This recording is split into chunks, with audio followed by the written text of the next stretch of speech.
Ոչ միայն հաճելի, այլ նաև օգտակար, ոչ միայն վիրտուալ,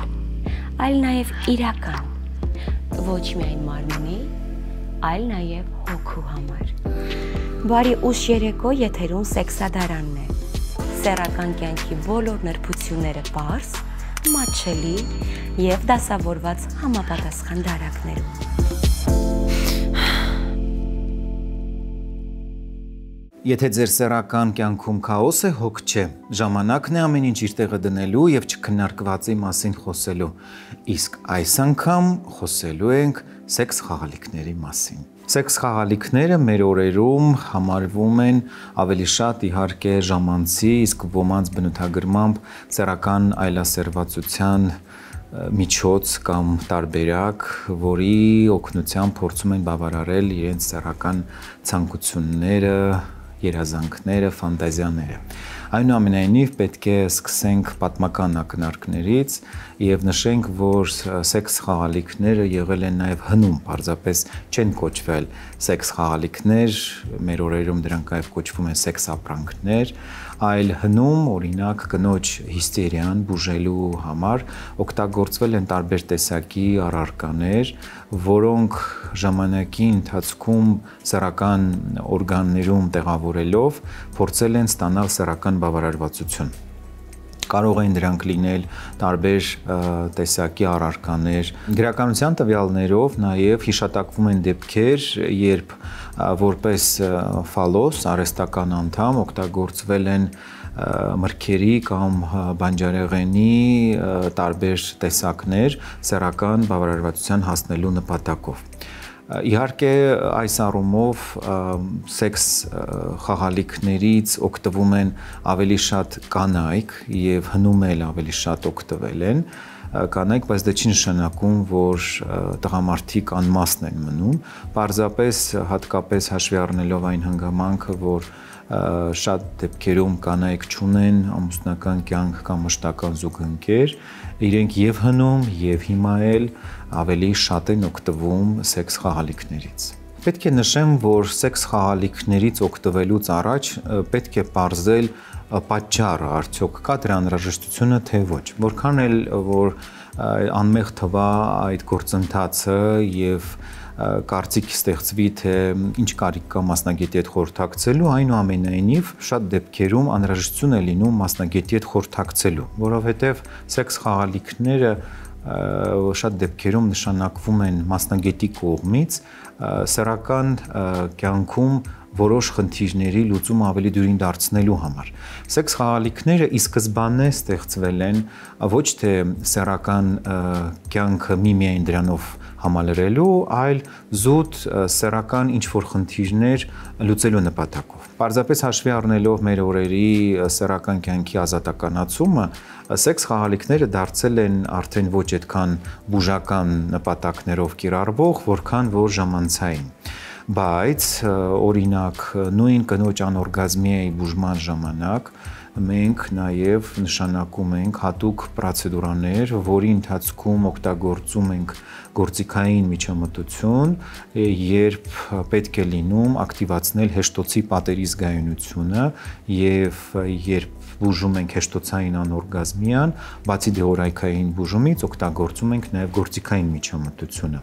Անհրաժեշտության դեպքում մենք նաև տանը հանձնարարում ենք, որպեսզի զույգը միասին կատարի համապատասխան գործընթացը, ձեռք բերելով սեքս շոպից որևէ սեքս ապրանք, որը այս դեպքում ծառայում է որպես բուժական գործիք։ Կամ եթե գործ ունենք ցավոտ սեռական սեքսի հետ, որի պարագայում ներհրման պահին ցավ է նկատվում, ապա բուժման ժամանակ նույնպես իհարկե օգտագործում ենք գործիքային միջամտություն, որի պարագայում հեշտոցի մկանները թուլանում են, սպազմը վերանում է և դրանով իսկ հարաբերությունները դառնում են ավելի դյուրին և նույնը մենք հանձնարարում ենք, որպեսզի զույգը կատարի տանը համապատասխան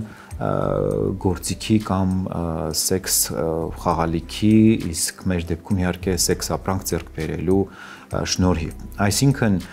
պետք է հասկանալ, որ սեքս խաղալիքները շատ դեպքերում նախատեսված են սեռական խնդիրները լուծելու և իրենք պետք է լինեն ոչ թե փոխարինող, այլ օգնող տարբերակ ու շատ դեպքերում էլ հենց այդ նպատակով էլ նշանակվում են։ Պարզապես պետք է հաշվի առնել մի կարևոր հանգամանք։ Չպետք է կախյալություն առաջանա սեքս խաղալիքից, որովհետև այս տարբերակով ստացված հաճույքը մի քանի անգամ գերազանցում է սովորական հարաբերության ժամանակ առաջացած հաճույքը։ Եվ իհարկե հաշվի առնելով այդ առանձնահատկությունը ժամանակի ընթացքում վերադառնալ սովորական հարաբերություններին, որովհետև հետագայում որքան երկար են օգտագործում սեքս խաղալիքները, այնքան իհարկե խնդիրը ավելի է խորանում։ Հաշվի առնելով սեռական խնդիրների առանձնահատկությունները, օգտվում են սեքս խաղալիքներից ավելի շատ կանայք, բայց դա չի նշանակում, որ տղամարդիկ դրա կարիք չունեն կամ չեն օգտագործում։ Պարզապես տոկոսային հարաբերակցությամբ ավելի շատ իհարկե կանայք։ Տղամարդիկ սեքս խաղալիքներից օգտվելիս նշում են, որ ստացված հաճույքը իրենց համար չափազանց հաճելի է եւ իրենք հետո դժվարությամբ կամ տհաճությամբ են ուզում հրաժարվել սեքս խաղալիքներից եւ այդ իսկ պատճառով իհարկե պետք է պարտադիր խորհրդակցել մասնագետի հետ, ոչ թե կամայականորեն ընտրել որևէ սեքս խաղալիք, որը այսօր շատ հասանելի է եւ հետո սովորել դրան ու հրաժարվել կամ հեռանալ բնական սեռական հարաբերություններից։ Սա նման է վիրտուալ սեքսի, որի քաղցրությունը շատ արտահայտիչ է, հաճույքը նույնպես չափազանց զգացնել է տալիս եւ հետո արդեն երբ համտեսում են դրա հաճույքը, դժվարությամբ են վերադառնում բնական հարաբերություններին։ Սեքս խաղալիքներից կարելի է օգտվել այնքան ժամանակ, քանի դեռ չի լուծվել բուն խնդիրը, եթե նշանակված է սեռական որևէ խանգարում բուժելու ժամանակ եւ դա որոշում է բժիշկը կոնկրետ բուժական process-ը ավարտին հասցնելու ժամանակ եւ արդեն երբ որ խնդիրը լուծված է լինում, արդեն այլևս նմանատիպ միջամտություն չի կատարվում, զույգը սկսում է ապրել բնական սեռական կյանքով, ստանալ բավարարվածություն, որը շատ կարևոր է, եւ սեքս խաղալիքները ինչ առումով են կիրառվում այս դեպքում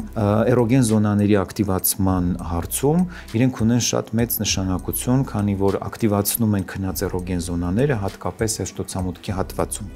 Եվ երբ որ արդեն հեշտոցի պատերը բավականին զգայուն են դառնում, բնական սեռական հարաբերությունների ժամանակ կինը ստանում է լիարժեք բավարարվածություն եւ հեշտությամբ հասնում է օրգազմի, ինչը չի եղել մինչ այդ։ Եվ երբ որ արդեն հարաբերության ժամանակ կինը հասնում է օրգազմի, աստիճանաբար մենք արդեն գործիքային միջամտությունը հանում ենք։ Իդեպ, սա նաև կիրառելի է զույգային հարաբերությունների դեպքում եւ շատ դեպքերում տղամարդը ինքն է նկատում, որ կինը արդեն հասնում է օրգազմի առանց գործիքի օգնության եւ բնական հարաբերությունների ժամանակ արդեն առանց գործիքի օգտագործման կնոջը կարողանում է հեշտությամբ հասցնել օրգազմի։ Ինչն է այստեղ մտահոգիչ, շատ դեպքերում չարաշահելով սեքս խաղալիքների կիրառումը կարող են տարբեր տեսակի վնասվածքներ հասցնել եւ մենք մեր պրակտիկայում ունեցել ենք այդպիսի դեպքեր, երբ սեքս խաղալիքների չարաշահման հետևանքով վնասել են սեռական օրգանները կամ քերծվածք է առաջացել կամ ինտենսիվ շարժումների արդյունքում լրջորեն քերծել են մաշկը, ընդհուպ նույնիսկ հասցնելով լուրջ բորբոքումների, սնկայինի փոխանցման, քանի որ նաև չեն պահպանել հիգիենայի կանոնը, իսկ սեքս խաղալիքներից օգտվելու կարևորագույն կանոնը այն է, որ միշտ պետք է պահպանել հիգիենայի կանոնները, օգտագործելուց առաջ եւ հետո պարտադիր լվանալ, հատկապես եթե այդ խաղալիքով կամ սեքս ապրանքով, ինչպես հաճախ իրենք են ասում, օգտվել է օրինակ զուգընկերը, պետք է դա օգտագործելուց առաջ եւս պարտադիր իհարկե լվանալ կամ մշակել որևէ հակասեպտիկ լուծույթով հետագայում խնդիրներից խուսափելու համար։ Օգտագործելու պարագայում էլ չափը չանցնել, քանի որ իհարկե հաճույքի զգացողությունը ստիպում է գործողությունները շարունակել, բայց երբեմն իհարկե մենք ունենում ենք բավականին լուրջ խնդիրներ։ Ինչպես արդեն նշեցի,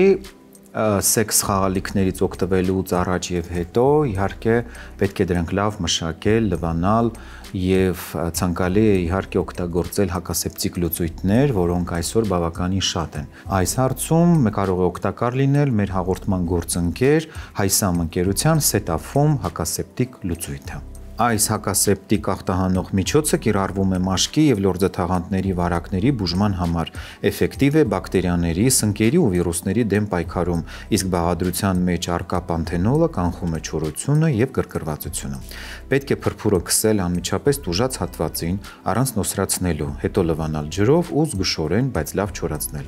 Առավելություններից մեկն այն է, որ սետաֆոմն ազդում է արագ եւ արդյունավետ, ինչի արդյունքում դուք ունենում եք առողջ եւ նուրբ մաշկ։ Ուզում եմ պատմել մի դեպք, որը չափազանց տպավորել էր ինձ։ Տարիներ առաջ սեքսոլոգիական խորհրդատվության էր դիմել մի կին, ով նշում էր, որ ցավ է ապրում սեռական հարաբերության ժամանակ։ Եվ զննման ժամանակ պարզվեց, որ մինչ հարաբերությունը, քանի որ եղել է յուրահատուկ նախապատրաստական աշխատանք, եւ այդ նախապատրաստական աշխատանքի արդյունքում հեշտոցում մնացել էր զուգագուլպայով փաթաթված վարունգը։ Ինչպես էր այն հայտնվել այնտեղ, բանն այն է, որ զուգընկերը յուրահատուկ հաճույք էր ստանում փաղաքշանքների ժամանակ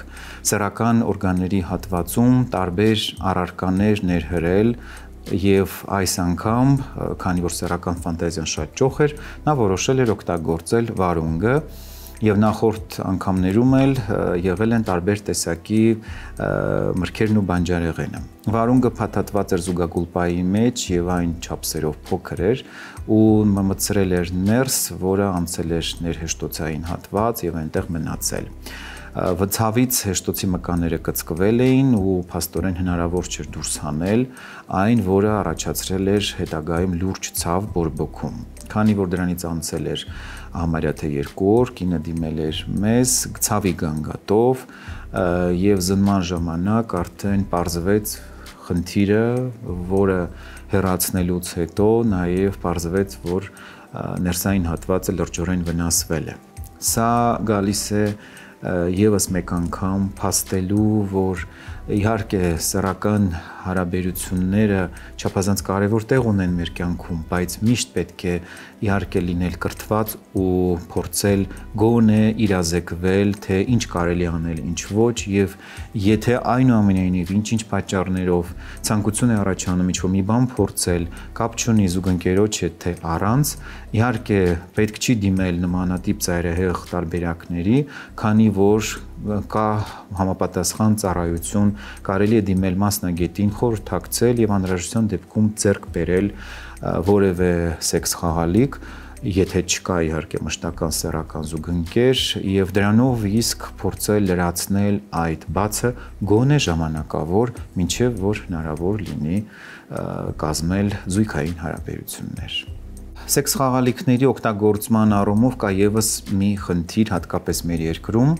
քանի որ չկա մասնագիտացված խանութ եւ ընտրություն կատարելիս շատ դեպքերում ստիպված են լինում պատվիրել կամ on-line տարբերակով կամ որևէ այլ տարբերակով առանց հաշվի առնելու, թե ինչ որակի սեքս խաղալիք են ձեռք բերում եւ արդյոք այն կարելի է կիրառել առանց մասնագետի հետ խորհրդակցելու։ Նախ եւ առաջ պետք է ուշադրություն դարձնել, թե ինչի համար է այն նախատեսված, որովհետեւ սեքս խաղալիքների մի մասը մեր օրերում հատկապես նախատեսված են պարզապես սեռական ժամանցը ապահովելու համար եւ առանձին կոդով գնում են այն սեքս խաղալիքները, որոնք նախատեսված են հենց բուժման նպատակով եւ բնականաբար որակական առումով իրենք մեծ տարբերություն ունեն։ Եվ հաշվի չառնելով այդ տարբերությունը կարող է զույգը կիրառել սեքս խաղալիքը ու ձեռք բերել տարբեր տեսակի խնդիրներ։ Քիչ չեն դեպքերը, երբ սեքս խաղալիքի օգտագործման արդյունքում ձեռք են բերվել ալերգիկ ռեակցիաներ, քանի որ կախված նյութի որակից, իսկ մեծ մաս դեպքերում դրանք էժան եւ անորակ նյութերից պատրաստված են լինում, օգտագործման պարագայում առաջանում են մաշկային ռեակցիաներ, ալերգիկ ռեակցիաների ցանի տեսքով։ Այդ պատճառով եւս իհարկե նույնպես պետք է ուշադրություն դարձնել, որպեսզի դրանք պատրաստված լինեն նախ եւ առաջ անվնաս նյութերից եւ օգտագործելուց առաջ էլ պարտադիր ուշադրություն դարձնել, թե կոնկրետ ինչի համար են դրանք նախատեսված։ Հատկապես պետք է ուշադրություն դարձնել նրան, որ սեքս խաղալիքները պատրաստված չլինեն էժան եւ անորակ նյութերից, մասնավորապես տհաճ հոտով ուղեկցվող պլաստմասից, որի արդյունքում կարող են առաջանալ բազմաթիվ խնդիրներ, մասնավորապես իհարկե հենց առաջին իսկ օգտագործման պարագայում նկատվում է ալերգիկ ռեակցիա քորի տեսքով։ Ամփոփելով այս թեման, ուզում եմ նշել, որ ժամանակակից տեխնոլոգիաները իրենց ազդեցությունն են ունեցել նաև սեքս ինդուստրիայի վրա։ Եթե ժամանակին մենք սովոր էինք տեսնել տարբեր տեսակի մարմնի մասեր, որոնք օգտագործվում էին սեքս խաղալիքների տեսքով, ապա այսօր արդեն ստեղծվում են տարբեր տեսակի սեքս տեխնիկներ նույն նպատակներով։ Իսկ ժամանակակից սեքս ինդուստրիան ստեղծել է արդեն նույնիսկ սեքս ռոբոտ, թե որքանով է դա լավ կամ վատ, ցույց կտա ժամանակը, բայց մի բան պետք է հիշել իհարկե, որ սեռական հարաբերությունները հաճելի են միայն բնական տարբերակով։ Հաշվի առնելով վերոնշյալ բոլոր խորհուրդները, արեք համապատասխան եզրահանգումներ, որպեսզի սեռական հարաբերությունները լինեն հնարավորինս հաճելի եւ օգտակար։ Մնացեք մեզ հետ, առջևում հետաքրքիր հարցազրույց է բժիշկ Մաշկաբանի հետ։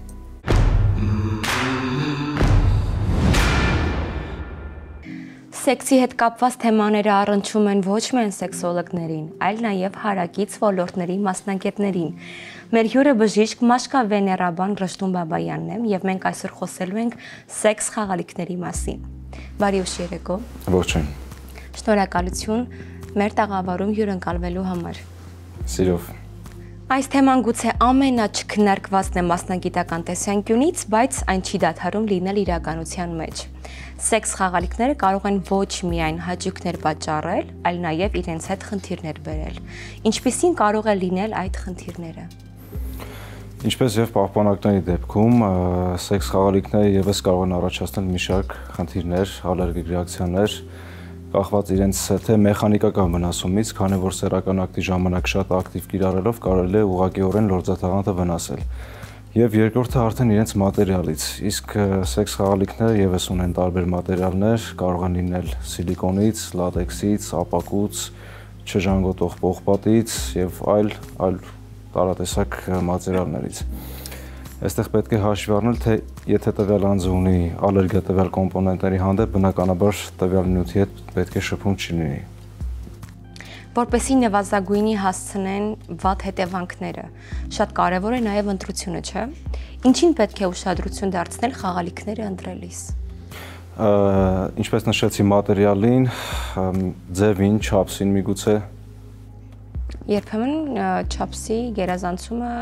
եւս կարող է վնաս հասցնել։ Չափսի, տրամաչափի, երկարության կարող է առաջացնել մեխանիկական վնասվածքներ, անցանկալի հետևանքներով եւս։ Հավանաբար խնդիրներից խուսափելու համար կարևոր է նաև դրանց խնամքը, պահպանումը։ Գուցե կան կանոններ, որոնք պետք է կիրառել դրանք օգտագործելուց առաջ եւ հետո։ Բնականաբար, իհարկե, նշեմ, որ նաև շատ սեռավարակներ հնարավոր է փոխանցել նաև սեքս խաղալիքների միջոցով, ուստի շատ կարևոր է դրանց պատշաճ ախտահանումը, լվացումը թե սեռական ակտից առաջ, թե առավելապես հետո։ Ասեմ ինչպես խնամք տանել, բնականաբար ակտից հետո պետք է գոլ կամ տաք ջրով լվանալ, օճառով ցանկալի է հակասեպտիկ եւ նաեւ հակասեպտիկ լուծույթներով ախտահանել միջոցը եւ նոր միայն օգտագործել կրկին։ Կցանկանամ բարձրաձայնեք նաեւ այն մասին, թե որ տեսակի խաղալիքները ունեն մեծ տարածում եւ մեծ պահանջարկ։ Դա մի փոքր իմ տիրույթից դուրս է, բայց ինչքանով որ ես եմ տեղակ, իմ ինֆորմացիայով կիսվեմ, երևի թե տարատեսակ դիլդոներ, վիբրատորներ, ինչ-որ օղակներ եւ նմանատիպ այլ սարքավորումներ։ Իսկ ինչ եք կարծում, ամենաշատը կանանց համար նախատեսված խաղալիքներն են պահանջված եւ ակտիվ վաճառքի, թե տղամարդկանց։ Կդժվարանամ պատասխանել, բայց իմ կարծիքով երևի թե ավելի շատ կանանց։ Վերջում ամփոփենք այն խորհուրդները, որոնց հետևելով մարդիկ իրենց սեռական կյանքը կարող են դարձնել եւ բազմազան եւ ավելի ապահով։ Տեսեք, օգտագործել թե չէ սեքս խաղալիքներ, դա յուրաքանչյուր անձի ընտրությունն է, ես ոչ արգելում եմ, ոչ է խրախուսում եմ այդ գալին գնալ, ամեն մարդ ինքն է որոշում ինչ անի։ Սակայն եթե պետք է ընտրի ամեն դեպքում ինչ-որ տեսակի միջոց, բնականաբար լավ կլինի որակյալ արտադրողից եւ բարձր մատերիալներից լինեն գոնե, որովհետեւ անցանկալի հետևանքներից խուսափեն։ Եվ պարտադիր հետևեն հիգիենայի կանոններին, նախքան օգտագործելը եւ օգտագործելուց հետո ախտահանել։ Այսպես թե այնպես։ Շնորհակալություն շատ հետաքրքիր զրույցի համար եւ իհարկե բարձրաձայնելու այն հարցի մասին, որոնց մասին շատերը լռում են եւ տեղեկություն չունեն։ Իսկ դուք շարունակեք մնալ մեզ հետ։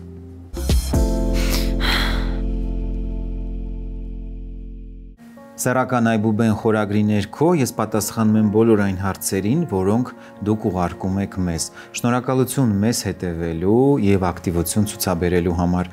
Մեզ համար անչափ կարեւոր է ձեր վստահությունը։ Իսկ այժմ կարդամ հարցերը։ Բարև ձեզ, առնանդամիս գլխիկի մաշկը չի բացվում, կարող եմ հարաբերություն ունենալ։ Ինչպես եւ մնացյալ դեպքերում, այս դեպքում եւս խնդրում եմ հարցերը գրելիս նշել տարիքը եւ եթե կան զուգակցող հիվանդություններ, անպայման նշել դրանց մասին։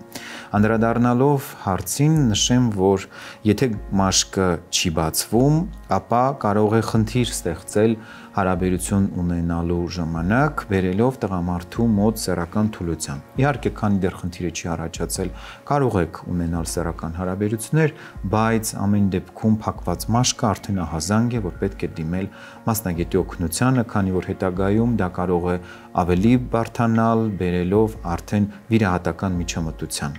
Հետևաբար, քանի դեռ խնդիրը չի բարդացել, իհարկե սեռական հարաբերություններ ունենալու զատ պետք է մտահոգվել, կատարել անհրաժեշտ հետազոտություններ եւ խնդրին տալ լուծում։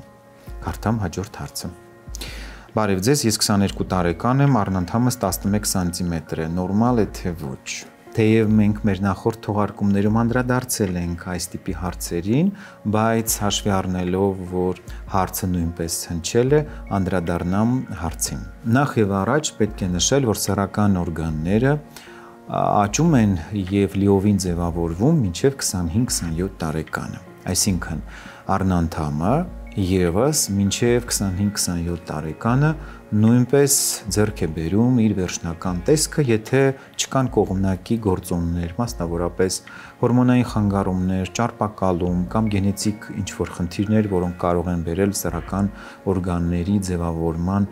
խախտման կամ խանգարման։ Դա մեկ։ Երկրորդը մեծ նշանակություն ունի, թե ինչպես են կատարվում չափումները։ Մեծ մաս դեպքերում չափումները իհարկե կատարվում են սխալ, ելնելով մասնավորապես պոռնոֆիլմներում նկատվող սեռական օրգանների չափսերից, որոնք թյուր են եւ ստեղծում են իհարկե սին պատկերացումներ։ Մոտեցումը հետեւյալն է. եթե սեռական օրգանը հանգստի վիճակում կազմում է 5 սանտիմետրից ավելի, ապա նշանակում է, որ այն նորմալ է ձևավորվել եւ որևէ խնդիր չկա։ Եթե 5 սանտիմետրից փոքր է, նշանակում է պետք է մտահոգվել, գործ ունենք միկրոպենիսի հետ եւ պետք է իհարկե դիմել մասնագետի օգնությանը։ Իհարկե, այս պարագայում եւս շատ կարեւոր է, որպեսզի չափումը լինի ճիշտ եւ անձը չունենա ճարպակալում, որի պարագայում իհարկե թվերը կարող են փոխվել։ Կարդամ հաջորդ հարցը։ Հարգելի բժիշկ, խնդրում եմ ասեք, ուրեապլազմայի հայտնաբերման համար արյան անալիզ են հանձնում, թե քսուկով են պարզում։ Նախ եւ առաջ պետք է ասեմ, որ ընդհանուր հետազոտություններ անցնելու պարագայում դուք պետք է դիմեք բժշկի։ Ունենաք անձնական բժիշկ, որը ինքն է կազմակերպելու ամբողջ հետազոտական պլանը։ Բժիշկը պետք է նախ ձեզ պատրաստի, թե ինչպես դուք պետք է պատրաստվեք, անալիզներ հանձնեք եւ նոր դրանից հետո արդեն զննում կատարելուց հետո վերցնի համապատասխան անալիզները։ Կոնկրետ ուրեապլազմայի պարագայում իհարկե նախընտրելի է այն ստուգել քսուկի միջոցով, որի պարագայում իհարկե ավելի ստույգ կարելի է պարզել այն կա թե ոչ։ Թեև ոչ ոք դեռևս արյան տարբերակը չի հանել, այն եւս կիրառելի է եւ հավասարապես կարող է նույնպես օգտագործվել։ Պարզապես հաշվի առնելով, որ ստուգման ժամանակ ստուգվում է ոչ միայն ուրեապլազման, այլ մնացյալ բոլոր սեռավարակները, հետեւաբար նախընտրելի է իհարկե դա կատարել քսուկի միջոցով։ Կարդամ հաջորդ հարցը։ Բժիշկ ջան, առնանդամս լավ չի գրգռվում, հանգստանալուց հետո միանգամից թուլանում է։ Սեռական թուլությունը ունի բազմաթիվ պատճառներ եւ կախված պատճառից բնականաբար մոտեցումն էլ փոխվում է։ Տարիքով պայմանավորված կարող են պատճառները տարբեր լինել եւ որպես կանոն պայմանականորեն մենք բաժանում ենք հոգեբանական եւ օրգանական պատճառներ։ Հոգեբանական պատճառներից այս դեպքում կարող ենք նշել ստրեսը, տագնապը, դեպրեսիան, լարվածությունը, զուգընկերուհու հանդեպ սիրո բացակայությունը եւ ընդհանրապես նաեւ զուգընկերուհու գործոնը, թե ինչպես է ազդում տղամարդու վրա։ Օրգանական պատճառներից նշեմ հորմոնային խանգարումները, բորբոքային գործընթացը, սեռական օրգանների հետ կապված խնդիրները, հատկապես զարգացման տեսակետից եւ այլն։ Եվ զննումից հետո արդեն երբ որ պարզ է դառնում պատճառը եւ կատարված են լինում համապատասխան հետազոտությունները, հնարավոր է լինում պարզել եւ բուժել։ Բուժումը անհատական է, ելնելով նրանից, թե որ պատճառն է կամ որ պատճառներն են գերակշռում, դրանից հետո արդեն սեքսոլոգիական հետազոտությունների փուլը ավարտելուց հետո բժիշկը կարող է նշանակել համապատասխան բուժում։ Կարդամ հաջորդ հարցը։ Կարելի է արդյոք ալկոհոլային խմիչք օգտագործելուց հետո սեռական հարաբերություն ունենալ ամուսնության առաջին գիշերվա ժամանակ։ Թեև մենք այս հարցին անդրադարձել ենք մեր նախորդ թողարկումներից մեկում, բայց այնուամենայնիվ անդրադառնալով հարցին նշեմ, որ բոլորովին էլ ցանկալի չի, իսկ ես կասեի նույնիսկ արգելվում է պլանավորել հղիություն հենց առաջին իսկ ամուսնական գիշերը, հատկապես ալկոհոլ օգտագործելուց հետո, քանի որ ալկոհոլը կարող է բերել մի շարք խնդիրների, մասնավորապես սերմնաղուկի որակական ու քանակական ցուցանիշների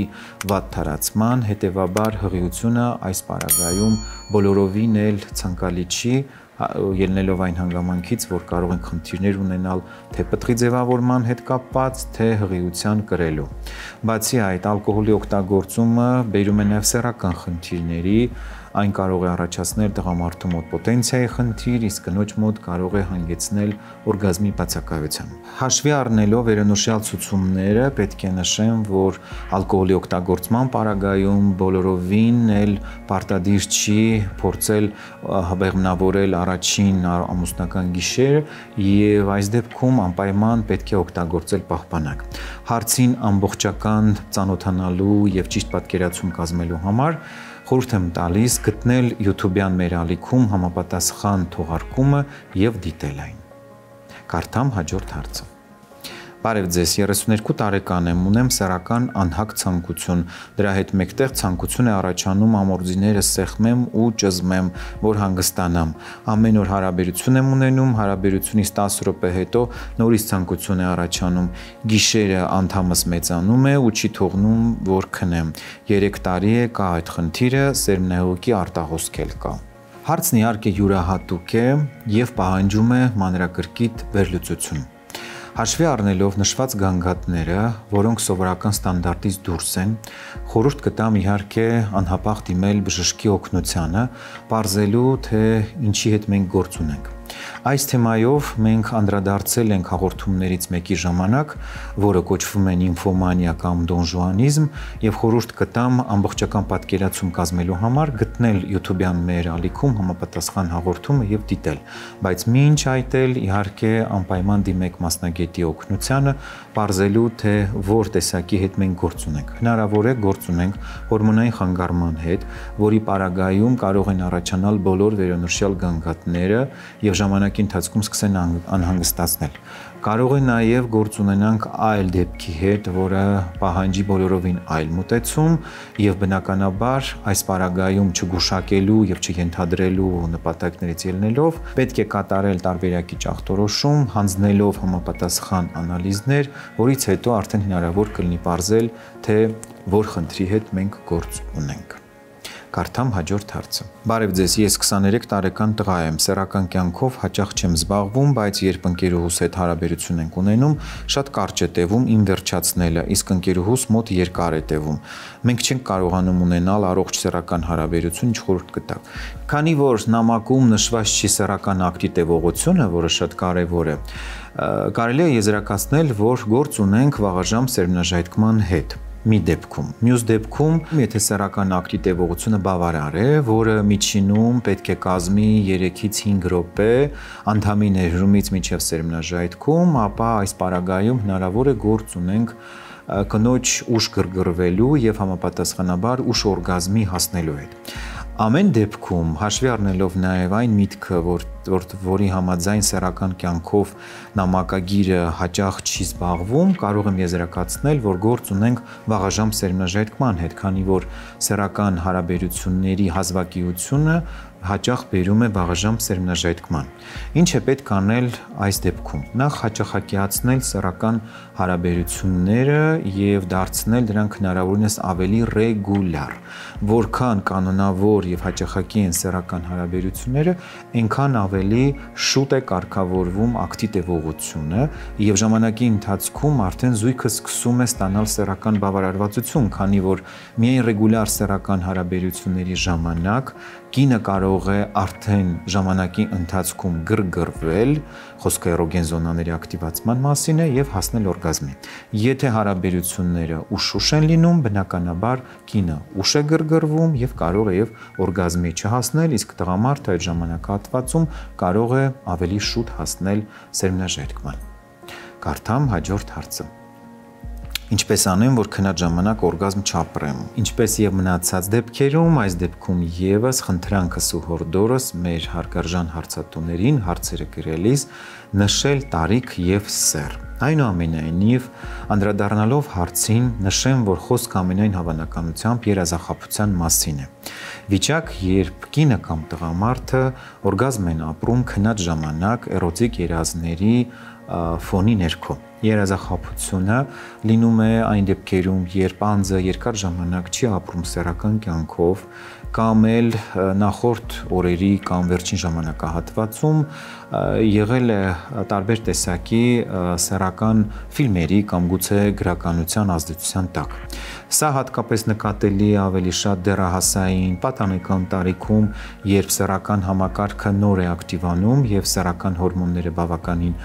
բուռն են լինում ու պատանիների եւ դեռահասների մոտ հաճախ այն նկատվում է։ Ամեն դեպքում այս վիճակից խուսափելու համար տարիքից կախված մոտեցումները տարբեր են։ Սեռահասուն մարդու պարագայում իհարկե ցանկալի է, որ սեռական հարաբերությունները լինեն ռեգուլյար, որպեսզի երազախաբություն չլինի։ Դեռահասային շրջանում խնդիրը նկատվում է բոլոր այն դեպքերում, քանի դեռ դեռահասը չունի ինքնաբավարարմամբ զբաղվելու փորձ, եւ այս պարագայում երազախաբությունը անհանգստացնում է այն պատճառով, քանի որ սեռական օրգաններում սերմնահեղուկը ժամանակի ընթացքում կուտակվում է։ Այսօրվա հարցերն այսքանն էին։ Գրեք մեզ եւ մենք հնարավորինս արագ կպատասխանենք ձեր հարցերին։ Մեկնաբանեք մեր թողարկումները, մեզ համար անչափ կարևոր է ձեր կարծիքը եւ շնորհակալություն մեզ վստահելու համար։ Եղեք առողջ եւ երջանիկ։ Մեզ հետ դուք ձեռք կբերեք նոր գիտելիքներ եւ կմոտենաք իրական հաճույքին։ Այնպես որ գտեք մեզ, գրեք եւ հետևեք սոցհարթակներում։ Մեր սեքսադարանը կհարստացնի ձեր սեքսադարանը։